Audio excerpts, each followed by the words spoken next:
Hey heroes, welcome to On Scene First. I'm your host, Tracy Eldridge. With over 25 years in public safety, I am wicked excited and honored to bring you entertaining, educational, and empowering conversations with public safety difference makers. Those folks are the ones that are harnessing the power of out-of-the-box thinking when it comes to the latest and greatest must-have technology tools, a people-first leadership approach, and mental health resources to save lives on both sides of the call. Before we get started, I want to say a huge thank you to our premier sponsor, NGA, Next Generation Advanced. With reliable, cloud-based, end-to-end NG911 solutions, I am wicked confident that they can fulfill your needs when it comes to next-gen core services, call handling, data analytics, and much more. Oh, and did I mention it's affordable and customizable? Make sure you visit our friends at www.nga911.com and tell them Tracy sent you. Now, on with the show. All right. I am wicked excited for today's guest. I have been looking forward to this one for a little bit now. It should have been longer, and I'll explain what I mean by that in just a little bit. But my guest today is the infamous Dominique Mathis. Dominique, how are you, my dear friend? I am great. How are you, Tracy? You have me smiling so hard right now. I know. Isn't it cool? So a lot of folks will ask me, like, are we going to be on camera? And I say, yes, because I want to see your face. I don't put the visual piece of it on yet. I'm just doing audio, but just know people can feel our energy right now. They can see our smiles. They can feel our positivity and our happiness. Yes. And I'm really excited to talk to you today. So I'm going to first start with where I normally start with most folks is how did you get bit by the bug to get you into 911? Did you know from an early age you were going to be in 911? Did it just magically appear? Tell us all about it. How'd you get here? The gift of public service has always been on my heart. So my dad worked in hospital management or hospital services. Mom was a teacher, and I had a girlfriend of mine at the time. We had been friends since 4 years old, and our families grew up with each other. And she told me to apply. Yeah. She said the sheriff's office is hiring for 911 dispatchers. So not only did I apply at the sheriff's office, I applied for about 10 different agencies in the Tri-County area, all in 911. Okay. And my current agency was the first people to call me back. So they called me back within 6 months. Okay. I went in, it was an easy process. And I got the job. So I've been here ever since, after 18 years later. 18 years. So I hit just over 19. I couldn't make it to 20, but that's okay. That's another story for another day. That's still a long time. That's almost 2 decades in the game, Tracy. That's a lot. It is. And I love the profession. Everybody within the sound of my voice that knows me knows that I love the profession and what we do in 911. So are you able to tell us which agency you're with and what is your role there? Do you have a bunch of hats? Are you frontline? What do you do there? If you can see my face, yes, I wear a lot of hats, but I am currently employed with the Broward Sheriff's Office in Fort Lauderdale, Florida. I am the training supervisor there, and we have about 400 plus employees. So we are steady climbing. The goal is probably eventually to maybe make it up to 500. Wow. So right now I am in charge of the training academy. So I have 4 instructors and I don't like to say subordinates because we're all a team. Yep. So I have 4 instructors that we work together. I do not instruct the classes, but every chance I get, I actually go in and try to teach a lesson to give them a break. Yeah. I am also the SWAT dispatch coordinator. I am the recruiter. I am the CTO, which is the communications training officer coordinator. And I'm like the TERT leader, TERT coordinator as well. Awesome. So I wear a lot of hats, and that doesn't even include certifications that we have to. So your certifications or the certifications, you maintain all the certifications for all of your 400 folks? Yes. So when it comes to Department of Health, it comes to APCO courses, and other, organizations that we have accreditations for. I'm part of that team. My goodness. Not by myself, but we are a team. So right now we are currently working on our 911 PST for the Florida Department of Health certificate. So almost 400 people. My goodness. So how many, just curious, how many hours are there in your day? Because that sounds like a lot. Let me tell you. So typically I try to do an 8-hour day. Sometimes work does come home. Sometimes work starts before I leave my home. Yep. So I try, but however, I'm working on that life work balance, learning to leave it at work because I am a single mom. So the more time that I take away from my son, I have an adult son as well, it's a reflection on your children. It is. So, I had to learn to have that work-life balance. Well, I'm glad that you're wrangling that. I know that it's not always easy. And folks that are listening, they're probably saying, yeah, well, when she gets that, she should bottle it and sell it. Like, when we figure out how to leave work at work. And, it's challenging because when you're dedicated, which it sounds like you are, it's hard. It's hard to let go. And especially if you have a portable laptop where you think, oh, I forgot to do this. And you're jumping on the laptop and in a few hours goes by, right? You said laptop. Let's talk about cell phone. Exactly. I'm responding to emails from my cell phone, pulling up docs on my cell phone. And I learned that in school. Your cell phone is basically a walking laptop. Yeah. So a lot of things that I do on my cell, but however, it can be very tiring. So do you feel this was something that I started doing? I don't do it all the time, but I'm really trying to get better at it. And I would love to know your thoughts on it. Is we have to get better at not being so accessible. And by doing that, what this looks like for me is I've really tried to get better. And if folks are listening and they're like, that's bull, she emailed me at 8:00 the other night. I'm saying I'm trying to be more aware that if I have to email a director of a 911 center or somebody I'm communicating with, I try to schedule those emails to go out during Monday through Friday business hours. It doesn't always happen, but any thoughts on how we should be doing that? Because if I sent you an email right now, chances are you'd answer it, right? Absolutely. And that's the work-life balance we talked about. And I just had this conversation with one of my coworkers the other day, where if I do send that email out at 8 p.m., the expectations is Dom is going to send that email out all the time at 8 p.m. Or if I email her at 7:50, the turnaround time is within 10 minutes. Yeah. So I'm struggling with that right now because I'm learning that every email does not have to receive a response right then and there. Right. Sometimes give a person 1 day, give them 2 days. How many times have we emailed corporations and it's taking them a week or 2 weeks to get back to us, right? Right. And we're a little bit patient with them. Yeah. So why can't we be patient with the people that we work for, work with? Yeah.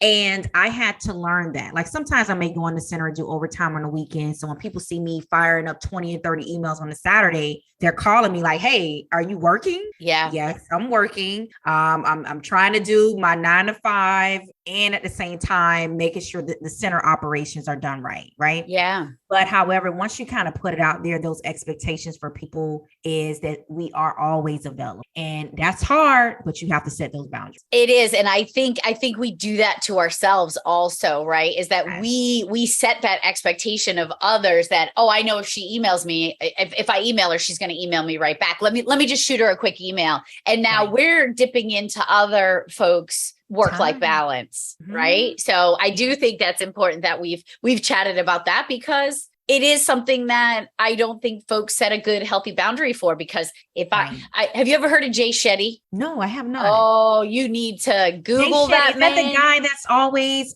he's always like on Facebook timeline? Oh yeah. He's some work with like Will Smith now, I think it is. So he is a motivational speaker and he is a doll baby. He is nice to look at. I'll just let you know. I told my husband, he's probably going to be my next husband if we should ever, he's just the words that come out of his mouth. And, he took some time being a monk for a while. He checked out of reality and he has so much valuable information to share. And one of the things that I heard him talk about is that accessibility that we give to others and the expectation that we set for others. And we have to get better at setting healthy work-life balance, because one of the things that he says in his videos is, we jump through hoops and bend over backwards for a profession or a job that would replace us tomorrow if we weren't there. So I want folks to get better we have to get better, because overall, who's losing? Yep. We are losing. Who else is losing? Our family. Absolutely. So this has been one of those tough weeks for me where I'm realizing that, hey, I need to put in some more time at home. Yeah. Because someone is being impacted by my absence. Yep.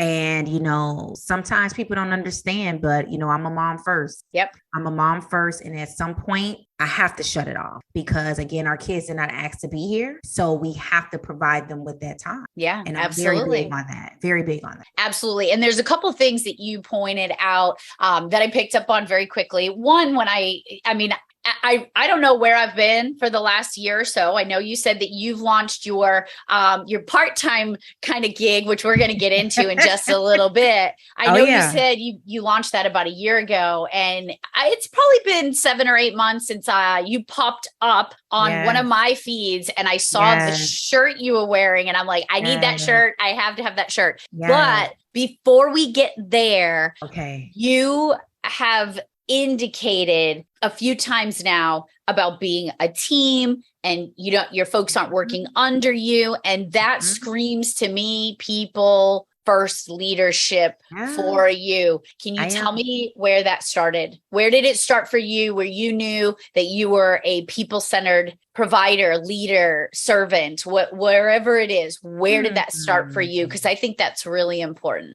You have me thinking. But you know what's crazy? The first memory that pops up in my head, Miami Shores Elementary School gifted program. Okay. And I was a gifted student from the time I was, I think, in the first grade. Okay. And everything we did in gifted was centered around working together. There was no individual, because think about it, here we are, these little kids with these high IQs, and how can we come together collaboratively and make a change and make it different? Because I think a lot of folks, if you think of somebody who is gifted and has a high IQ, I can see them tend to go in their own lane. And that's really cool, because that's the perception that I would have, is that you can't keep up with me. So I'm just going to go I'm going to keep on trucking. And I think that's amazing that you learned that from a young age. And my undergrad is actually in education, so in teaching. So I picked up a lot of that in coursework. And honestly, grad school was all project based, where we are teamed up together. And again, how you think about it mimics the workplace environment. Right? How can we all collaboratively work together? How can we all have the same vision? We have the same goal, but how can we get to the end zone? Right? So it's always about that for me. Like for me, I understand that I can't do this alone, so I understand that now with my current profession, where I notice sometimes I call it, I'm building up a person or I'm empowering them, because for me, I'm not going to sit here and say, hey, I can do certifications for 400 people. Absolutely not. I'll go and say, oh no. Right. Yeah, no. Have I tried it? Absolutely. But all it does is build more stress on you. And then you make people feel welcome. So for me, I'm always about the team. Yeah. Because we learned this in elementary school, right? There's no I in team. It's been plastered on the walls everywhere. So it sticks with you. So for me, it makes me feel good about myself that, hey, I'm able to work with someone that I probably have never known. I may not be able to work with them on a personal level outside of work, but here it is that we're in this place, and the thing is, it's not about us. It's about everyone else and the outcome of things. So I love this. I love projects. I love working with others. And again, I just think it's been instilled in me since day one. I think that's where it came from, day one. Awesome. And can you elaborate on the importance of each person? Because I do a lot with the DISC human behavior model, which I've talked about a bazillion times. And folks know that for me, that is, making sure that we are putting folks in a place where they can shine in the light of their true potential, right? I love the Einstein quote where he says, if we judge a fish by his ability to climb a tree, right? How well is that going to work? But what I also know is that those that provide a people-centered leadership approach will make sure that folks are in the right place doing the right things. Do you feel that you do that in your role as putting folks in those places? Absolutely. Was it a struggle for me in the beginning? It was, because it was the people that I worked with before Yep. Now I am their supervisor. But for me, it's always been, how can I find a skill within you or a gift in you that you don't see yourself? Yep. And a lot of times people tell me I can't dispatch, or I can't take call, or I can't learn geography. You can. But my responsibility is, how can I tap in? How can I tap into your cognitive ability and say that, hey, you may not have been a critical thinker before, but I'm going to ask you some questions. I'm going to ask you, I'm going to challenge you because I know that you can do it. I can teach you how to put a call in for service. But as we all know with adult learners, right? They always want to know why. Yeah. So I'm going to tell you how to put this call in, but I'm also going to tell you, hey, based off of how you put this information into this CAD header or this computer software, these are the results that you're going to get. I'm teaching you geography with a book because I want you to know, hey, if someone calls 911 and they have no idea where they are, a lot of times technology does fail us, and we have to understand that. So how can I make you think critically? Like, how can I just make you think? And is it hard? Yes, because some people become complacent. Yep. Where they are. And my goal is to always bring you back to where I feel like you're supposed to. You know, and Oprah says this all the time. Like, we all have gifts. We all have talent. You just got to tap into that energy. You got to tap into it. And a lot of times it takes for someone else to see in you that you can't see yourself. Oh, yeah. So that's how I feel about it. Absolutely. And I think what's really important too is once you find out what that person, what motivates them, what demotivates them, what embarrasses them, what makes them feel uncomfortable. And it's not even just somebody like speaking to me. So one of the things that I have a challenge with is if you call me out in front of other people, that's going to really demotivate me. It's going to shut me down. I'm going to take a step back. I'm going to be super embarrassed, and it's going to affect me. Whereas some folks, if you tell me I did something wrong, great. Okay, moving on. No big deal. And when we know that about folks, or even something as you mentioned, the geography, is if I look at a map, I could look at a map all day and it's not sinking in, but you put me in the vehicle and you drive me around and you show me those landmarks and I can visualize them. Now we have Google Maps with Street View, right? What a big help that is, because for me, I have to see it where others can just hear it. So really tapping into folks' gifts, as you say, is amazing. The interpersonal skills kick in, because in order for me to understand who you are, I have to make that connection. Yep. I have to make that connection. I have to understand that, hey, this is my student that, they learn better by themselves. Or I have another student, they learn by doing application. I may have another student that, hey, before I get to step 10, I may have to take them through steps 1 through 9 again. Yep. And that's hard, because for me right now, I'm dealing with 4 personalities, right? Everyone's different. Yep. Everyone's different. Things, they happen, and for me, it's understanding each person individual. And my goal is to help them understand the 10 students that are in their classroom that, people think because, someone's this age, they can't do the job. That's not necessarily true. We have to be careful, because we could be discriminating, right? It could be discrimination. But for me, it's, you got to put in the work to get to know your people. And that's one of the things that I always took pride in as an instructor, because again, I was in their shoes before for a long time. And for me, it was always connecting with the human that is in that. Yep. And one of my students, she actually has an organization called Power of Connection, that she was my former student. Now she's in dispatch, but she believes in that connection with the human. I agree, because we can teach tasks all day long. It's the human factor that I am, super adamant about, is that we get back to being, the person first, the person in the seat. It is not just somebody typing and tapping and, going through the motions and checking boxes. There is a living, breathing human there. And when you say you got 4 people, yep, that's how I roll with the DISC assessment. But each one of those folks needs an individual. And when I say individual, 4 different ones, they just learn differently. They respond differently. They need to know different things. And I think that's really cool that you see that, and you're allowed and have the opportunity to implement that. And it's not just let's get them through these training programs and get them out on the thing the same exact way every time, because that is not going to work. That's not it. That's not going to work, because what can happen, actually, someone will break down. They will quit, right? They will quit and you'll have some issues, right? But again, getting them to understand why they're here. What's their purpose? I always ask people during orientation, what's your why? Why are you here? And again, that can allow me to see, how am I going to approach this person? Are there other resources that maybe I can help them? Because again, we want them to stay. We know everyone's short staffed, right? So again, it's how do I connect with this person? And so that's very important for me. So you know what I realized recently?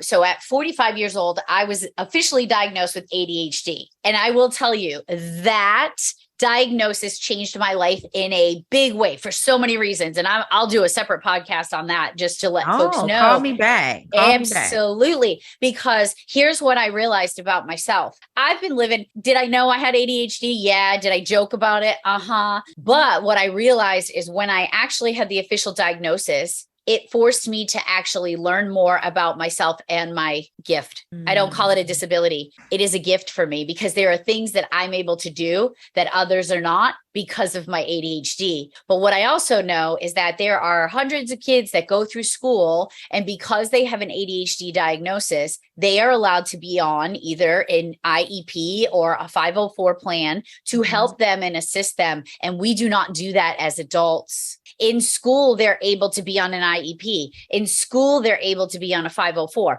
But as soon as you graduate, that's it, you're done. And it's like, whoa, wait a minute. As an employee, I don't do tasks very well. And I know that sounds silly, but I am a verbalizer, communicator, ambassador. I'm animated. I'm positive. I have high energy. I don't love spreadsheets. Me neither. I don't love emails. I don't like spreadsheets. I don't like paper. If there's multiple steps, I am immediately turned off. So how do we make this?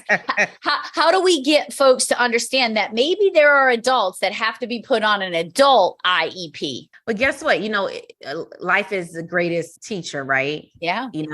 It takes one to know one. Yeah. So for me, that is me all day. And I told you this when we were talking in APCO, where I can relate to you on so many levels, because that is me. Do I get in trouble for not typing the right thing in an email? Absolutely. Right. But for me, it's like, okay, whatever. There's other things we can worry about. And it's interesting because you said about us having like ADHD task driven. Like that is not me. Like I could care less about a checklist. And if you look at my desk, it is a mess. Same. And it's crazy because I had to go to another department at work yesterday, and the lady was like, "Oh, it's my desk. It's just like this." And I'm looking at her desk like, "Ma'am, I would give anything for that desk." Right. Like, this is not today. This is piled up work. And I told her, trust me, I understand. I said, the people with the messiest desks, we're gifted. So just look at it like that.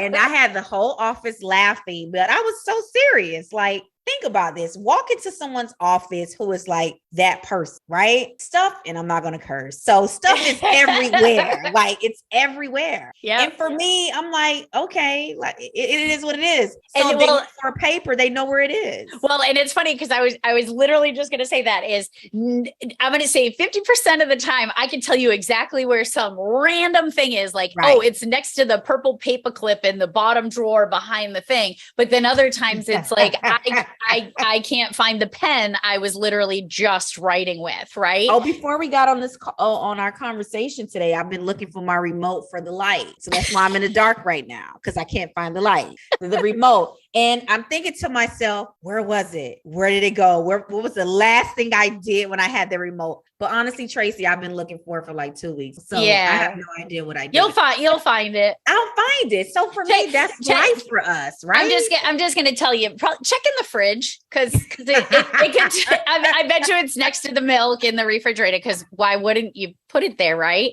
But, and it's funny because this is a dispatch podcast, but we're talking about these things. And the reason why I set this stage, and I love having this conversation with you because we are so on the same page. Yes, we are. Is at the end of the day, we get the job done. It may look very different. I may come in sideways, sliding in at midnight for that deadline, but we got it done. Don't rush me. It's done. It's done. And don't ask me for a rough draft, You're not getting a rough draft. It's all or nothing. That's it. Yeah, but it's true. And it's crazy because you talked about how you lose. That's me. Like if you're telling me step 1 through 10, I am on 1 trying to get straight to 10. Exactly. There's no bumps in the road. I don't care about getting to step 4 or 5. Like, okay, just say whatever you have to say and let's get it over with. And I'm like that when I sit in a lot of classes. Yep. So if the instructor is absolutely not entertaining, I checked out within the first 5 to 7. And I think that's important for training purposes too, because think about how,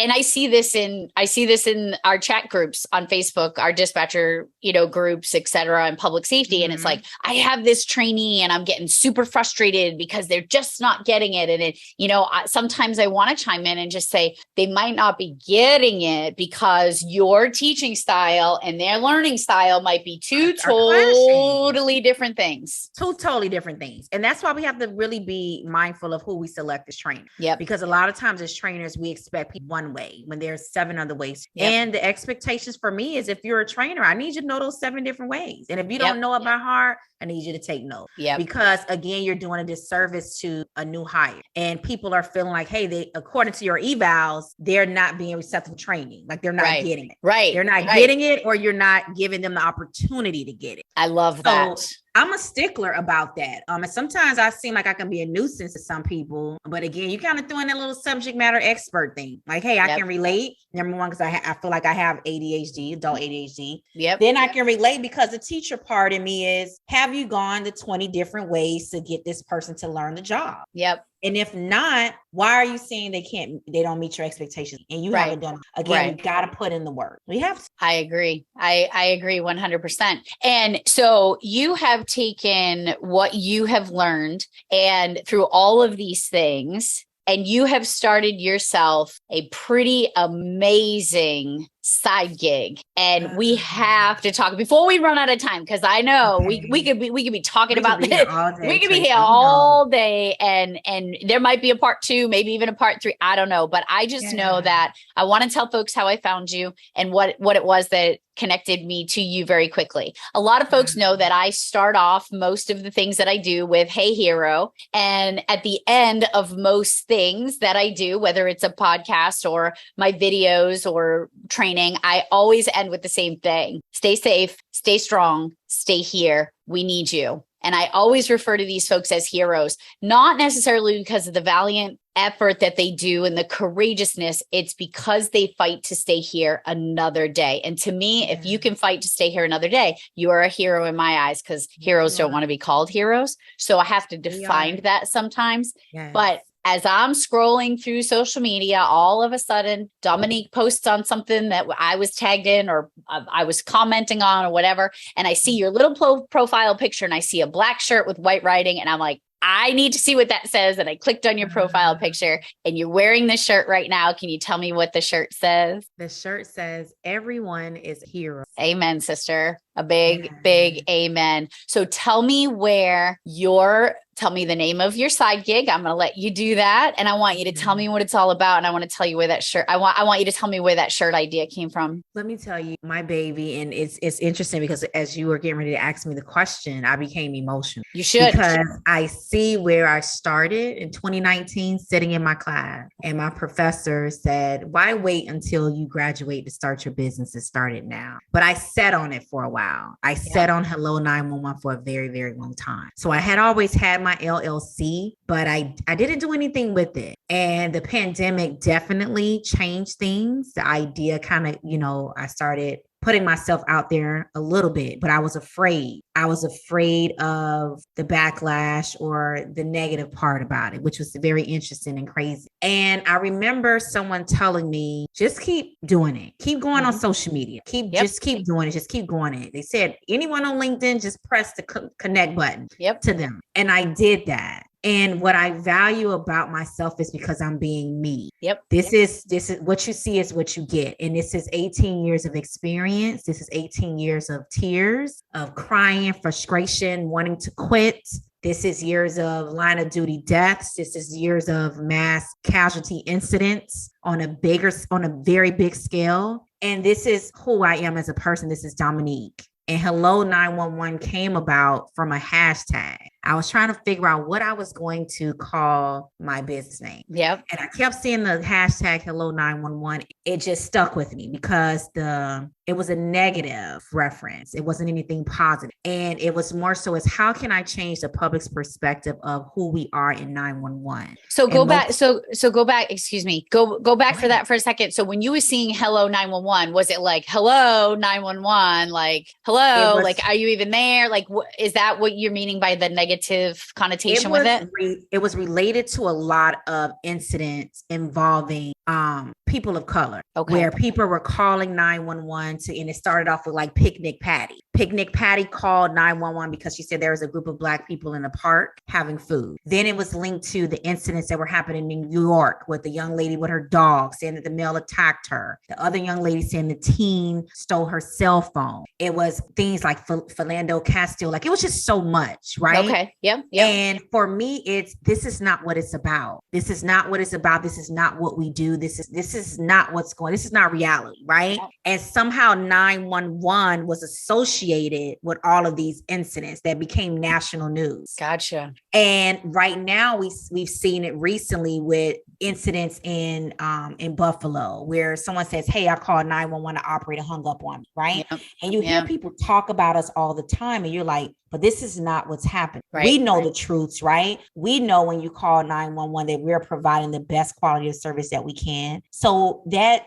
interaction or that first phone call when you have to call 911, I want to make sure that we're doing exactly what we're supposed to. And a lot of times that comes from educating the public and also educating us on how the public may feel about us or how can we provide a better. So I turned it around. I said, hello, 911. I want it. And it's funny because my son says it all the time. Right. And for me, it's about empowering us. Like, we don't get a lot of it. And it's not to negate anyone that's out here doing things, because let me tell you something. When I came across your page, I'm coming across others that have been in the game for like 10, 15, 20, 30 years. When I tell you my eyes widen, my mindset changed, because there are some dope people out here in 911. Yeah. And a lot of times we don't get the recognition or we don't get the crossover that we deserve. Yeah. So it's been an experience because I've been able to connect with people on a bigger platform. You with your platform, it's huge. Like you said, hey, hero, how do we connect with this hero, right? Because for me, it's everyone is a hero, not just 911. The hero can be someone walking down the street, right, and they see an elderly person fall, they helping them up. A hero can be, my son, he's 20 years old. He changed the game with everyone around him because he broke the stereotype or he broke the chains of generational curse, or the nurse, like my father working in the hospitals, he had to defeat COVID. The teacher who's saving our kids' lives every day. So for me, in my eyes, everyone is a hero because you have the opportunity to save someone's life at any given time. Agreed. Yeah. 100. I'm like, yes.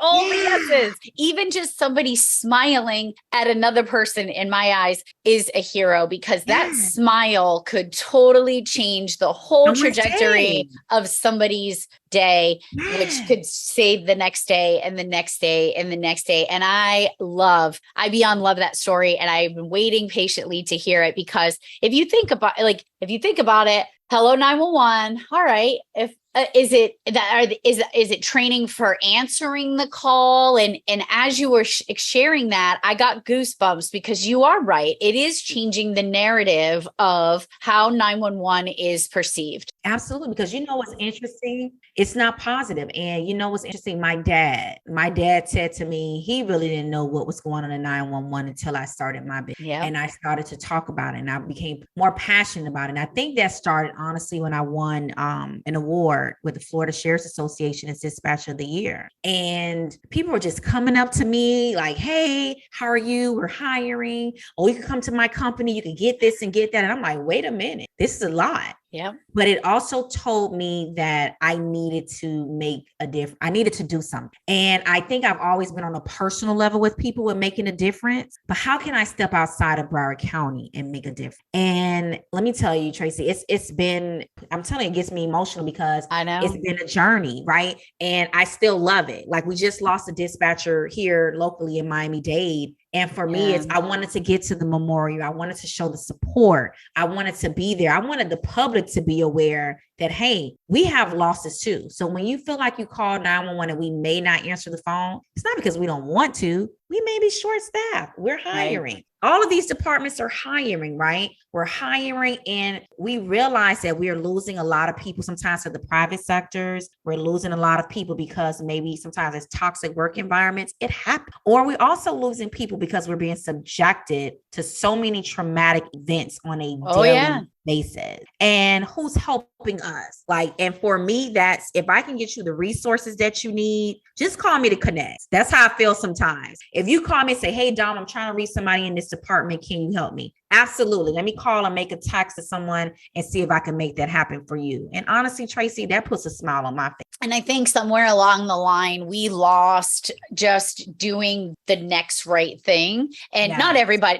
I don't want to generalize and categorize everybody, but I think that so many of us are just fighting things that we don't know. I mean, we have to assume that every single person is fighting the ugliest demons that they have ever faced right now today. And if we can think about things that way, and we can get better at just helping and smiling and being kind and being appreciative and saying thank you and not fighting. Like, imagine what we could shift. Imagine what we could shift. And it's interesting you say that, because right now I'm in the process of doing some training on racial intelligence. So needed. So it's saying that, hey, if I have emotional intelligence plus social intelligence, then I have racial intelligence. And I love this course because this course was created by two women, and one is a sports coach / life coach, and that's Randy. And then you have Linda, who is a retired police officer from Tampa Police Department, Tampa, Florida. Okay. And they came up with this course in the wake of all of these incidents that I talked about with the negative mindset of Hello 911. Yep. And the class has been a game changer because it allows us to tap into how we are feeling. Yep. Are we aware of our emotional intelligence? Because if we are aware, then we'll know, hey, when I interact with Sally and Jerry, that it can either be up or it could be down. And the overall picture is, hey, am I understanding that if I'm not feeling well, it's a reflection of how I treat Sally? And then the overall thing is, hey, how can I change that? Or can I understand that my beliefs are different from others? And if they are, how am I accepting of that? And I love the course because it's been a game changer. It has. Let me tell you, it's been a game changer in my life personally. And the people that I have taught the class to, it's been a game changer for them as well. Go ahead. I had an experience in a class and I was blown away. Now, I am a people-driven person. I never want to hurt anyone's feelings. Same. I want to be educated across all platforms. It's just the way that I am. If I say something offensive, I want somebody to tell me that I've said something offensive, because sometimes we don't know. We don't know what we don't know. And I had somebody, I was teaching in Detroit, and I always make a joke, and I'll tell you what the joke is, because I think it's important to realize how we may not know that our words have a different meaning for others. Do we have to tiptoe and be on eggshells? No. But if there is something that gets said, I want you to bring it to my attention so I can be aware. And what happened was, I always talk about sharing in one of my PTSD classes. I talk about sharing what's going on with other people around us, because it's really important. And this is what I said. I said, I don't know what the hell is wrong with you people, but dispatchers want to go to escape rooms when they go to conferences. And I was using the term "you people" to describe dispatchers. And I said, got offended, huh? And somebody said, when you use that term, it could be offensive to people of color. Yeah. And I had no idea. Yeah. I had absolutely no idea. Now I could take one of two roads. I could be like, okay, that's grasping, or whoa, wait a minute. It's a teachable moment. It's a teachable moment. I did not know by what I was saying. And now I'm going to be a little bit more careful in how I say that. I don't know what the hell's wrong with dispatchers. They want to go to escape rooms and be locked in rooms. And, that's something that's not up my alley because of my fear of being locked in a room. Right. But to have that teachable moment, it's a respect thing to say, you know what? This has been huge for me. There have been things recently where things that have been done or said bothered Right. me. But unfortunately, I'm not the type of person that feels comfortable saying something because of who I am as a person and my fear of conflict for many reasons. But what it sounds like is these classes that you're putting on is teaching folks how to have these hard conversations. It is. How do you have that hard conversation and understanding that, hey, today is not my day. I'm mad, I'm angry, I'm sad, I'm frustrated. And how do you tell your coworker that? How do you say, hey, Keisha, today I'm not feeling, I have a lot going on at the house, and I may be a little standoffish today. That's because I'm dealing a lot, just understand that, check on me later on and see how I'm doing. We can go from, is that hard for some people to do? Absolutely. One of the things that I used to practice when I was an instructor was if I was having a rough day, as soon as the class started, I say, hey guys, I'm not really my best today. I need y'all to help me. I need you to help get me. And we use this in right training. What we say now is I need to get to the top of the ladder. So, and it's pretty dope how to use that analogy, but also with that tangible where it says, I'm trying to get to the top of the ladder. I'm trying to get to the top of the ladder where it's love, it's gratitude, it's happiness, it's optimistic. Like I'm trying to get to that area instead of feeling sad, frustrated, worried. I'm trying to build myself up and understanding that I don't want to live at the bottom of the ladder. Right. And I love it. I love telling people that because now we do at work all day and say, hey, where are you on the ladder? Yeah. I'm at the top or I'm at the bottom. Yep. So, that's, we have to tap into that because what have we always been taught since day one? Leave your feelings out at the door.